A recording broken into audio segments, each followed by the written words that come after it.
যখন রান্না-বান্না করতে ইচ্ছে করবে না তখন জামাইয়ের কাছে আবদার করে তাকে দিয়ে তার মতো রান্না করার যেই রেসিপি সেটিই হলো মূলত জামাই স্পেশাল রেসিপি।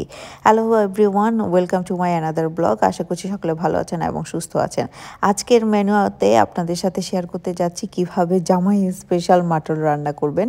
সো প্রথমেই হচ্ছে মাটনগুলোকে কেটে পিস পিস করে নেবেন। আপনারা যে পরিমাণ পিস খেতে পছন্দ করেন, যে পরিমাণ সাইজ সেভাবে করে নেবেন। এরপর পেঁয়াজ কুচি করে কেটে দিয়ে তারপর একে একে হলুদের গুঁড়া, মরিচের গুঁড়া, ধনিয়ার গুঁড়া, জিরার গুঁড়া এবং সেই সাথে বাড়তি আরেকটু স্বাদ যদি অ্যাড করতে চান সেই সাথে আপনারা অ্যাড করতে পারেন হচ্ছে মশলা, যেটা রেডিমেড মশলা আমরা বলে থাকি, রেডিমেড মাংসের মশলা, সেটি অ্যাড করতে পারেন। আর অবশ্যই যেটি দিতে ভুলবেন না সেটি হলো লবণ, কারণ লবণ ছাড়া যে কোনো কিছুই খেতে বিস্বাদ মনে হয়।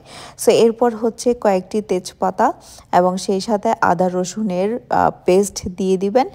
এরপর ফুড গ্রেডের যেই গ্লাভসগুলো আছে, হ্যান্ড গ্লাভস, সেগুলো পরে দিতে পারেন। এতে অনেকখানি সুবিধা হয়। প্রথমত হচ্ছে যে হাইজিন মেনটেন করা হয়, দ্বিতীয়ত হচ্ছে যখন মেরিনেট করবেন তখন যেই রং আছে, মশলার যে রং আছে, সেগুলোতে আপনাদের হাতের কালার ডিসকালার হবে না।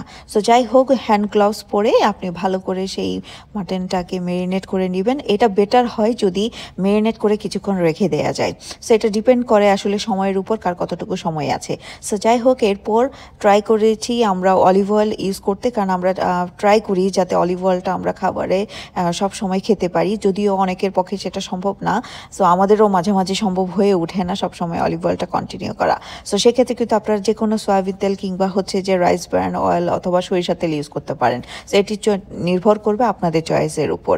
এবং সেই সাথে মাংসে আমার মনে হয় যে অল্প কিছু আলু না দিলে মনে হয় যে এটা জমে ওঠে না। সো আমি অনেক সময়ই ভুনা খেতে পছন্দ করি এবং সেই সাথে মাঝে মাঝে অল্প একটু হলেও আলু দিয়ে খেতে পছন্দ করি।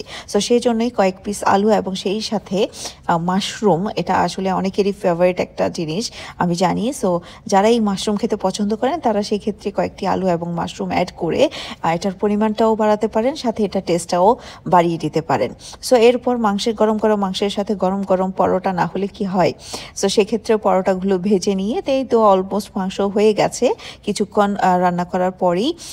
সো এরপর হচ্ছে খাওয়ার পালা। সো গরম গরম পরোটা এবং সেই সাথে জামাই স্পেশাল গরম মাটন রেজালা, সো সব মিলিয়ে খুবই ওয়াও একটা অসাধারণ।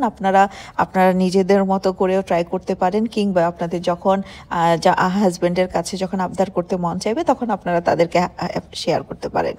আজকে এই পর্যন্তই। আশা করছি সকলের ভালো লেগেছে। ধন্যবাদ সবাইকে। দেখা হবে পরবর্তী কোনো ব্লগে।